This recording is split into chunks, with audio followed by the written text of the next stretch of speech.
नमस्कार दोस्तों, मैं डॉक्टर नम्रता श्रीवास्तव आपका इस चैनल में बहुत बहुत स्वागत करती हूँ। दोस्तों, हाइपरटेंशन यानी बढ़ा हुआ ब्लड प्रेशर जानलेवा साबित हो सकता है। आज इस वीडियो में हम जानेंगे कि जो ये बढ़ा हुआ ब्लड प्रेशर है, आखिर इसके डेवलप होने के पीछे क्या क्या कारण होते हैं, किन कारणों की वजह से ये बढ़ता है और हमारे शरीर के अलग अलग अंगों पर क्या प्रभाव डालता है। क्या बिना दवा के या दवा के प्रयोग से पहले अपने स्तर पर हम कुछ ऐसा कर सकते हैं जिससे कि ये नेचुरल तरीके से कंट्रोल में आ जाए। और last but not the least, अगर ये बढ़ जाता है और किसी भी तरीके से कम नहीं होता है तो होम्योपैथी में इसको डील करने के लिए कौन कौन सी कारगर दवाइयाँ उपलब्ध हैं।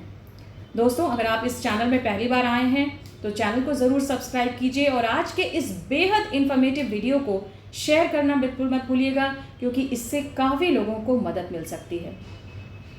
दोस्तों, सबसे पहले तो मैं आपको बताना चाहूँगी कि हाइपरटेंशन बेसिकली 2 टाइप्स के होते हैं, यानी 2 प्रकार के होते हैं। इसमें जो सबसे कॉमन होता है यानी 95% केसेस में पाया जाता है, उसे कहा जाता है एसेंशियल हाइपरटेंशन।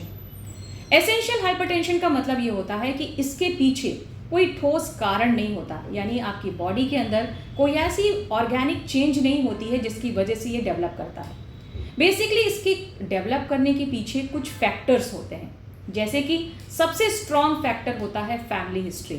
अगर आपके माता पिता में, आपके रिश्तेदारों में अगर हाइपरटेंशन का इतिहास रहा है, हिस्ट्री रही है, तो आपको होने की भी प्रबल संभावना है।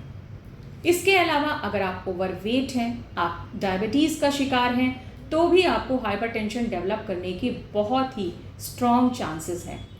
अगर आप अल्कोहल का सेवन करते हैं, स्मोकिंग करते हैं, चाय कॉफ़ी का सेवन ज़्यादा करते हैं, तो भी आपको हाइपरटेंशन डेवलप कर सकता है। नमक और चीनी का ज़्यादा इस्तेमाल करना भी हाइपरटेंशन का जिम्मेदार होता है। इसके अलावा आप फिजिकल एक्सरसाइज नहीं करते, आपकी शारीरिक जो गतिशीलता है वो बहुत कम है, बिल्कुल भी आप अपने आप को एक्टिव नहीं रखते हैं, तो ये भी कारण बनता है बढ़े हुए ब्लड प्रेशर का। स्ट्रेसफुल माहौल, आप दिन रात टेंशन में रहते हैं, अपने आप को रिलैक्स करने के लिए, अपने आप को तनाव मुक्त रखने के लिए कुछ नहीं करते हैं, तो भी आप हाइपरटेंशन का शिकार हो सकते हैं। दूसरा जो बड़ा कारण होता है हाइपरटेंशन का, उसे कहा जाता है सेकेंडरी हाइपरटेंशन। दोस्तों, सेकेंडरी हाइपरटेंशन का मतलब ये होता है कि ये हमारी बॉडी में चल रही किसी न किसी खराबी की वजह से, किसी न किसी ऑर्गन के डैमेज होने की वजह से डेवलप करता है। हालांकि ये चीज़ काफ़ी कॉमन नहीं है, सेकेंडरी हाइपरटेंशन ज़्यादा कॉमन नहीं है, और इसीलिए आज के इस वीडियो में जो आपको डिटेल में जानकारी दी जा रही है वो एसेंशियल हाइपरटेंशन के बारे में दी जा रही है। दोस्तों, ये जो एसेंशियल हाइपरटेंशन जब आपको पता चल गया कि ये बढ़ा हुआ है और आप इसके प्रति ज़्यादा केयरफुल नहीं रहते हैं, आप सोचते हैं चलो अपने आप ठीक हो जाएगा, लेकिन अंदर ही अंदर ये आपके बहुत सारे वाइटल चीज़ें, जैसे कि आपकी जो हार्ट है, आपके जो किडनीज़ हैं, यानी कि जो आपके गुर्दे हैं, आपके ब्रेन को खराब करने लगता है। सबसे बुरा असर इसका पड़ता है हमारी ब्लड वेसल्स के ऊपर, यानी जो हमारी रक्त वाहिनियाँ हैं, जो रक्त की नलियाँ हैं, उनके ऊपर बुरा असर पड़ना शुरू हो जाता है। धीरे धीरे करके ये बढ़ा हुआ ब्लड प्रेशर, इस जो रक्त नलियाँ हैं उसमें कड़ापन आने लगता है। ब्लड वेसल्स के इसी कड़ापन को कहा जाता है एथेरोस्क्लेरोसिस। इस एथेरोस्क्लेरोसिस की वजह से धीरे धीरे करके नलियाँ जब कड़ी होने लगती हैं तो उनके अंदर गंदगी यानी प्लाक जमने लगता है, और यही प्लाक आगे चल के हार्ट अटैक और स्ट्रोक का कारण बनता है। इसके अलावा ब्रेन पर देखा जाए तो ब्रेन की जो कैपेसिटी है, जो मेंटल एबिलिटी है, यानी कि आपकी ध्यान लगाने की क्षमता, आपकी कंसंट्रेशन की क्षमता, ये सारी चीज़ें घटने लगती हैं। धीरे धीरे करके याददाश्त भी कम होने लगती है, जिसे कहा जाता है डिमेंशिया। इसके अलावा आपको ब्रेन फॉगिंग की शिकायत हो सकती है, यानी कि आपको कभी कभी डिसीजन लेने में दिक्कत हो सकती है, आप समझ नहीं पाते हैं ये करें कि वो करें, कुछ समझ में नहीं आता। दोस्तों, इसके अलावा हमारी किडनीज़ के ऊपर भी इसका बहुत बुरा इफेक्ट पड़ता है और एक साइलेंट किलर के रूप में ये काम करता रहता है। यानी धीरे धीरे करके अगर हाइपरटेंशन आपका बढ़ा हुआ है, ब्लड प्रेशर बढ़ा हुआ है और इसे नियंत्रित करने के लिए आप कुछ भी नहीं करते हैं, तो ये किडनी फेलियर तक आपको पहुंचा सकता है। ये इसलिए नहीं बताया जा रहा है कि आप डर जाएं, बल्कि इसलिए बताया जा रहा है कि अगर बढ़ा हुआ है तो आप इसको नियंत्रण में रखने के लिए क्या क्या मेजर्स उठा रहे हैं, क्या क्या प्रयत्न कर रहे हैं, ये बहुत ज़रूरी है। दोस्तों, तो अब आपका ब्लड प्रेशर आपको पता चल गया कि बढ़ गया है, तो आपको करना क्या है? सबसे ज़रूरी चीज़ ये है कि आप अंधाधुंध पहले दवाइयाँ खाने के बजाय पहले अपने आप के ऊपर ध्यान दिए।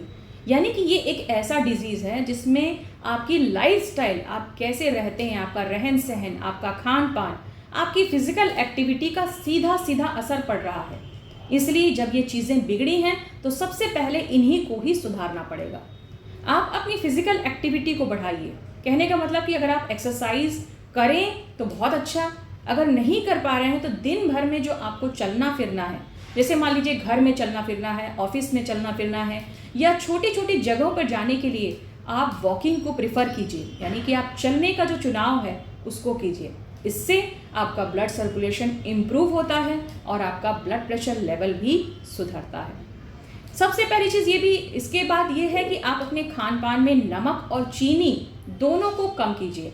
अगर आप नॉन वेजिटेरियन खाते हैं तो नॉन वेजिटेरियन फूड को स्किप करने का प्रयास कीजिए और ज़्यादा से ज़्यादा फ्रूट्स और ग्रीन वेजिटेबल्स को इंक्लूड कीजिए, क्योंकि इसमें अंदर होता है बहुत सारा फाइबर, बहुत सारे विटामिन्स, बहुत सारे ऐसे न्यूट्रिएंट्स जो नेचुरल तरीके से ब्लड प्रेशर को कंट्रोल में ले आते हैं।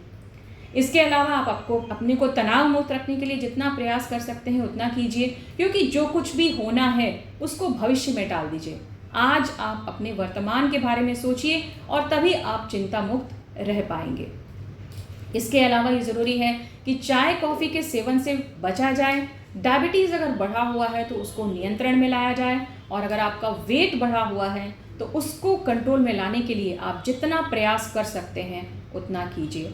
अगर आप स्मोकिंग करते हैं, अल्कोहल लेते हैं, तो उसको भी क्विट करने का प्रयास कीजिए, यानी धीरे धीरे करके उसको छोड़ने का प्रयास कीजिए, क्योंकि ये सारे छोटे छोटे प्रयास आपके ब्लड प्रेशर को नियंत्रण में लाने के लिए मील का पत्थर साबित हो सकते हैं। तो दोस्तों, ये तो हो गए कुछ ऐसे मेजर्स, कुछ ऐसे तरीके जिससे कि आप ब्लड प्रेशर को कंट्रोल में ला सकते हैं।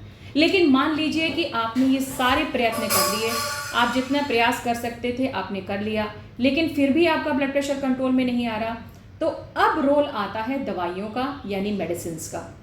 तो होम्योपैथी में अगर बात की जाए तो बहुत ही कारगर मेडिसिन्स उपलब्ध हैं, और इन्हीं में से एक बहुत अच्छी दवा है रोवल्फिया सर्पेंटाइना।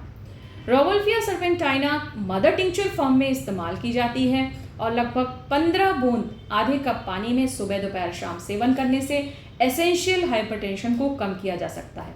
दोस्तों याद रखिएगा, ये दवा एसेंशियल हाइपरटेंशन के लिए है, सेकेंडरी हाइपरटेंशन के लिए नहीं है। इसके अलावा अगर हाइपरटेंशन की वजह से नींद ना आ रही हो, बढ़े हुए ब्लड प्रेशर की वजह से नींद ना आती हो, तो भी रोवल्फिया का इस्तेमाल किया जाता है। दूसरी एक बहुत कारगर दवा है अर्जुना क्यू। इसके पहले भी एक वीडियो में मैं आपको बता चुकी हूँ कि अर्जुना बहुत ही अच्छी हार्ट प्रोटेक्टर है और बहुत ही अच्छी ब्लड प्रेशर को कंट्रोल करने की दवा है। इसको भी 10-10 बूंद या 15 बूंद आधे कप पानी में ज़रूरत के हिसाब से, यानी सिम्टम के हिसाब से आप अपने डॉक्टर के गाइडेंस में ले सकते हैं। एक और बहुत अच्छी दवा है ग्लोनॉइन। ग्लोनॉइन जो है 30-200 में इस्तेमाल की जाती है, and depending upon the case क्या क्या सिम्टम मिल रहे हैं, ग्लोनॉइन 200 को भी इफेक्टिवली ये हाइपरटेंशन के केस में इस्तेमाल किया जाता है। तो दोस्तों, आज का इस वीडियो में मुझे लगता है कि मैंने बहुत सारी चीज़ों को कवर किया कि क्या क्या हाइपरटेंशन के कॉजेज़ होते हैं, क्या क्या हमारी बॉडी पे बैड इफेक्ट्स पड़ सकते हैं, और इसको कंट्रोल करने के लिए नेचुरल तरीके से प्रभावी तरीके क्या क्या हैं। उम्मीद करती हूँ ये वीडियो आपके लिए काफ़ी फ़ायदेमंद साबित होगा। अगर आपको थोड़ा भी अच्छा लगे तो लाइक कीजिएगा, और किसी और की मदद करने के लिए इसको शेयर कीजिएगा। ऐसे ही कुछ इन्फॉर्मेटिव वीडियोज़ को लेकर फिर आपसे भविष्य में मिलूंगी। तब तक अपना बहुत सारा ख्याल रखिएगा। धन्यवाद।